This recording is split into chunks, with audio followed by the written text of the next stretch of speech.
Hello everyone, welcome back to my YouTube channel. आज के इस वीडियो में हम आपको बताएंगे एसडीआई की सैलरी स्लिप के बारे में।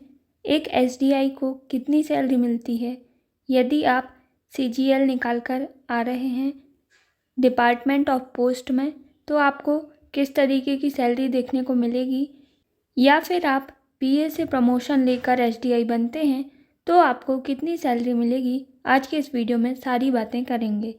तो वीडियो को स्टार्ट करने से पहले आप सभी से रिक्वेस्ट है कि यदि आपको ये वीडियो हेल्पफुल लगे, यूज़फुल लगे, तो वीडियो को लाइक कर दें, चैनल को सब्सक्राइब कर दें।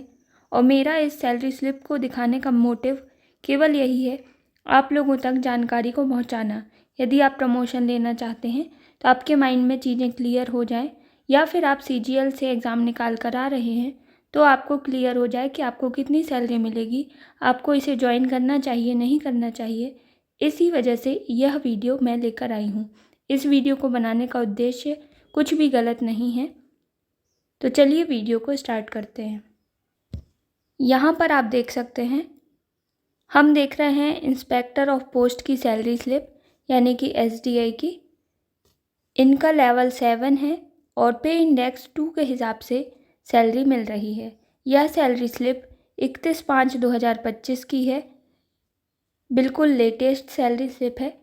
चलिए आगे बढ़ते हैं, हम आपको पूरा चार्ट दिखाएंगे, किस तरीके का अलाउंस मिलते हैं और किस तरीके के डिडक्शन होते हैं, सारी चीज़ें देखते हैं।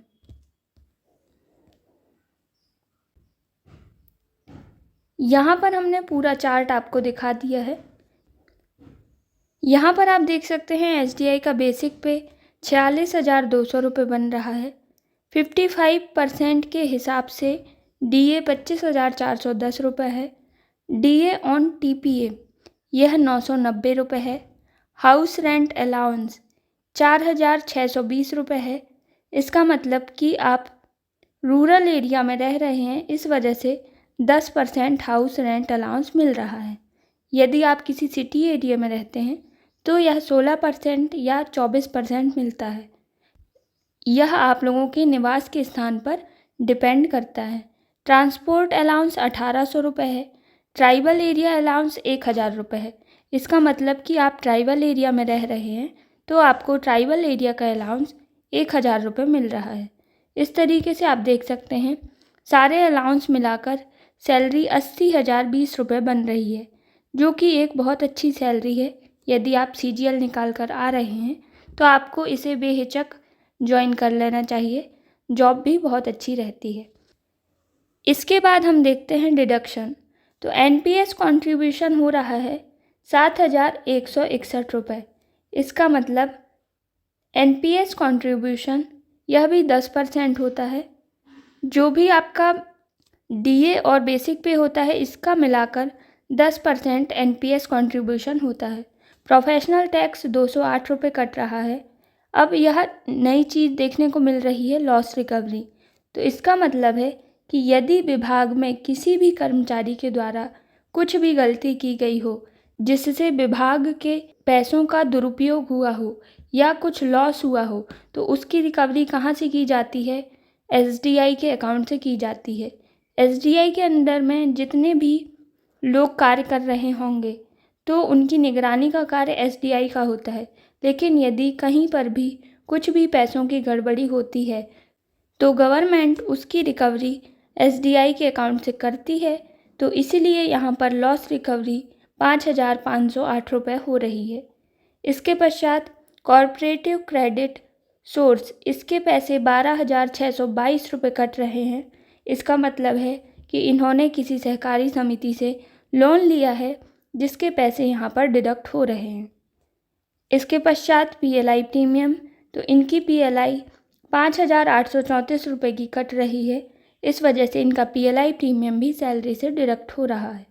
वेलफेयर फंड कंट्रीब्यूशन 100 रुपये। वेलफेयर फंड का जो कंट्रीब्यूशन है इसके 100 रुपये कट रहे हैं।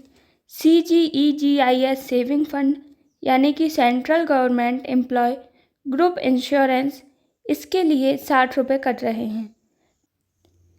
PCADVR, इसका मतलब इन्होंने पर्सनल कंप्यूटर का लोन लिया था जिसके पैसे भी 1,000 रुपये पर मंथ अपनी सैलरी से डिडक्ट हो रहे हैं। तो आप लोग देख सकते हैं इनकी सैलरी बन रही है 80,020 और टोटल डिडक्शन 32,493 रुपये हो रहा है, जिससे इनकी इन हैंड सैलरी 47,527 रुपये बन रही है। यदि आप बहुत सारी चीज़ें डिडक्ट नहीं करवाते हैं और सही तरीके से कार्य करते हैं, आपके विभाग में आपके द्वारा किसी भी तरीके का कोई भी ऐसा लॉस नहीं हुआ हो आपके द्वारा या आपके कर्मचारियों के द्वारा, तो आपको जो कंप्लीट सैलरी है 80,020 रुपये मिल जाएगी। एनपीएस कंट्रीब्यूशन आप जो करेंगे वो आपके लिए ही रहता है। 10% आपकी सैलरी का प्लस डिपार्टमेंट आपको 14% इसमें ऐड करके बाद में देता है। तो यह एनपीएस तो आपको मिलता ही है। बाकी चीज़ें भी इसी तरीके की हैं। इसमें जो भी एक्स्ट्रा डिडक्शन हो रहे हैं तो केवल लॉस रिकवरी ही है, बाकी इनके पर्सनल डिडक्शन हैं। तो यदि आप इन चीज़ों को नहीं करेंगे तो आपकी बहुत अच्छी खासी सैलरी मिल जाएगी। इस तरीके से आप पूरा आइडिया लगा सकते हैं कि आपको कैसी सैलरी मिलेगी और किस तरीके का कार्य रहने वाला है। यदि आप ये सारी चीज़ें जानना चाहते हैं तो कमेंट कर दीजिएगा, उस टॉपिक पर नया वीडियो बिल्कुल आ जाएगा। यदि आप लोगों को ये वीडियो बहुत हेल्पफुल लगा है या बहुत यूज़फुल लगा है तो वीडियो को लाइक कर दें, अपने साथियों के साथ ज़रूर शेयर करें, चैनल में अपना सपोर्ट बना कर रखें और चैनल को सब्सक्राइब करना ना भूलें। वीडियो देखने के लिए आप सभी का बहुत बहुत धन्यवाद। Thanks for watching.